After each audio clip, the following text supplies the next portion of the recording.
Hey guys, so this is part 3 of my best of 2023 videos. Sorry this took so long to come out. We actually had some technical issues and we're reshooting it right now. So I initially shot this one probably about a month ago. So anyway, I'm going to try to remember everything I said in the last one and we'll just give it another go. So these are the last of my 2023s, my favorites from 2023. Not necessarily the most valuable, but just the ones that I like the most. And this is going to be a very clown-centric video. The part 1 and part 2 of this video series had a lot of other different things. I'm sure there were clowns in those too, but this one's pretty much all clowns with this one exception, and this one's partly a clown. So this is a Bongo Krypton. So Kryptons are really cool.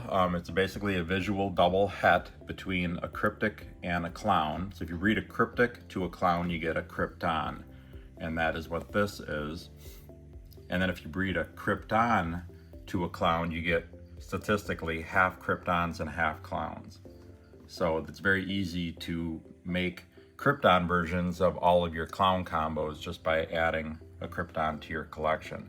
So this is a Bongo, and I really like the Bongo gene. I think there's a ton of potential with it.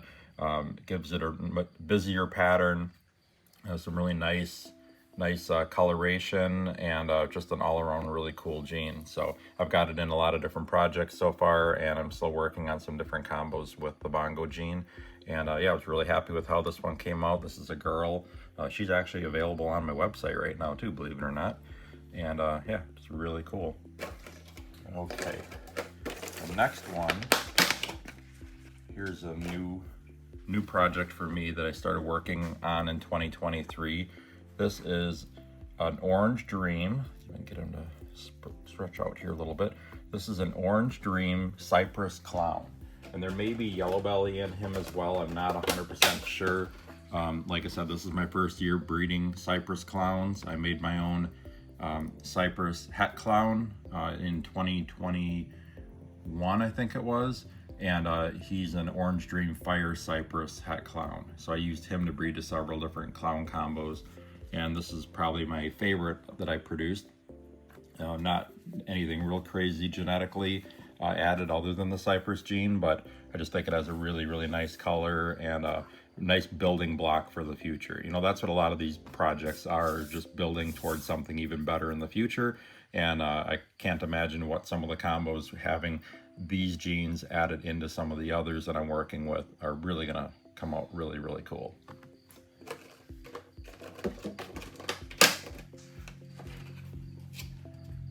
Okay, this next one is one of my favorites, of course. This is an Orange Dream Leopard Super Stripe Clown. So I have Spectre, Yellow Belly, Orange Dream, and Leopard into this. And the colors came out really cool. I mean, look at hopefully the colors coming through on this head. Just such a beautiful animal. Not much for a busy pattern, of course, because the leopard gene is reducing the pattern, but I really think that this is a great color scheme to build off of more things. You know, I'd like to get asphalt into the, you know, leopard yellow belly clown stuff or leopard specter clown stuff too. And, you know, maybe adding spot nose into it, or even Cypress or other genes. So I think there's a lot of potential to make some really cool new looks to clowns with using this as a base for it. Okay, now the next one I have here, this is a chocolate Batman. So it's a chocolate spot nose and leopard clown, or another name for it would be a leopard dark knight. The dark knight is the spot nose chocolate clown, and this is adding leopard to it. So a really dark pattern, a pretty busy pattern. I think there's a lot of cool things that can be done with this, you know, especially if you add different color to it. I'd love to see like a coral glow version of this. I think would be really cool, or banana version. But yeah, really like that snake a lot. And then I have another one that's fairly kind of similar to it, some of the same genes. This is a Hurricane Batman. So not quite as dark as the chocolate, but really maybe even a busier pattern, of course, with all these blushings on the side, and that's the hurricane that's doing that. And that crazy belly pattern too. Just a really cool snake. It's amazing, you know, clowns. I mean, yeah, you're gonna see a lot of clowns in this video, and I do work with a ton of clowns. I've had clown in my collection since 2003, and there's just so many different things you can do. I mean, adding one gene or subtracting one gene can completely change the look of the animal. And that's something that's kind of, I wouldn't say unique to clown, but it definitely, clown is probably the best example of something where you can add or subtract one thing or maybe multiple things and make a completely different looking animal. I mean, as you've seen, like all of these that I've brought out, they're all, you know, the clowns, but they all have completely different looks to them. Okay, let's put this one back. And then I have another hurricane here. Here's, speaking of another thing where you add one different gene to it. This is a GHI hurricane clown. So that has a completely, pretty different look. I mean, it's got some similarities. The hurricane is giving it this blushing on the sides, but the GHI gives it a very different look than having the spot nose and the leopard in it.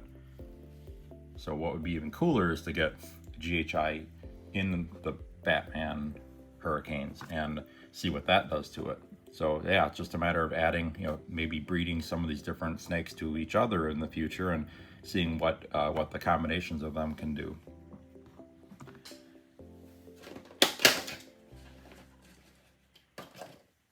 Okay, the next one that I have here, this is a Stranger Leopard Mojave Clown. So I started producing stranger clowns for the first time in 2023, and this is one of the more interesting ones that I have. Stranger and leopard interact with each other really well. It makes a very striped animal, and yeah, just a really cool snake overall. This one's actually available on my website right now as well. So that's the Stranger Leopard Mojave Clown. So I'd like to see what you do with that if you add, you know, maybe add spot nose into it or GHI into it. You know, I think there's a lot of different things you can do to play off of this general pattern and color scheme. Okay, and then the last one that I have here, and this is one that's not new for this year. I actually have a breeder female like this, but it's just such a cool morph, and I just absolutely love it. This is a spot nose Calico yellow belly clown, and it's just, I don't know, I just love this project. I really think that the colors are so bright, the pattern is so intense, and I just think, and plus this one's got some really nice ringers that makes it look like a super low white pied. But I just think there's really a lot that can be done with this. I produced a banana version of this, and it's absolutely insane. It's one of the best banana clowns I've ever seen, probably the best banana clown I've ever seen. And it's, as an adult, it's still awesome looking. I'll show him, I've shown him on several videos, but I'll show him on another one in the future. I'll probably do a video showing some of my favorite adult ball pythons, and he's absolutely incredible. You know, the main thing that we're all trying to do in this industry right now is to create ball python morphs that not only look awesome as babies, but look awesome throughout their entire life. And this is definitely a great way to start. Having the spot nose, the calico, and the yellow belly in there all together makes a great starting point. And then there's, you know, you could add red stripe into this, which I'm probably going to be doing very soon, black pastel, you know, maybe even stranger. I mean, it's hard to say how it's going to change the look of this, but I really think that there's a ton of potential with it. Okay, so hopefully everything worked technically in this video so you guys can actually see it. I hope you guys enjoyed that. Make sure to please like and subscribe. It would really help me out if you did that. Also, make sure to go to my website to see what's available, royalconstrictordesigns.com. I think I've got about 750 snakes on there, most of which anyway, are in this room right now. So take a look at it and let me know if you need anything. And okay, that's about it. So I'll see you guys again soon. I've got lots of cool stuff to show you. And before you know it, the hatching season's gonna be coming along again, and we'll have a lot more to show you. So hope you guys enjoyed this, and I'll talk to you soon.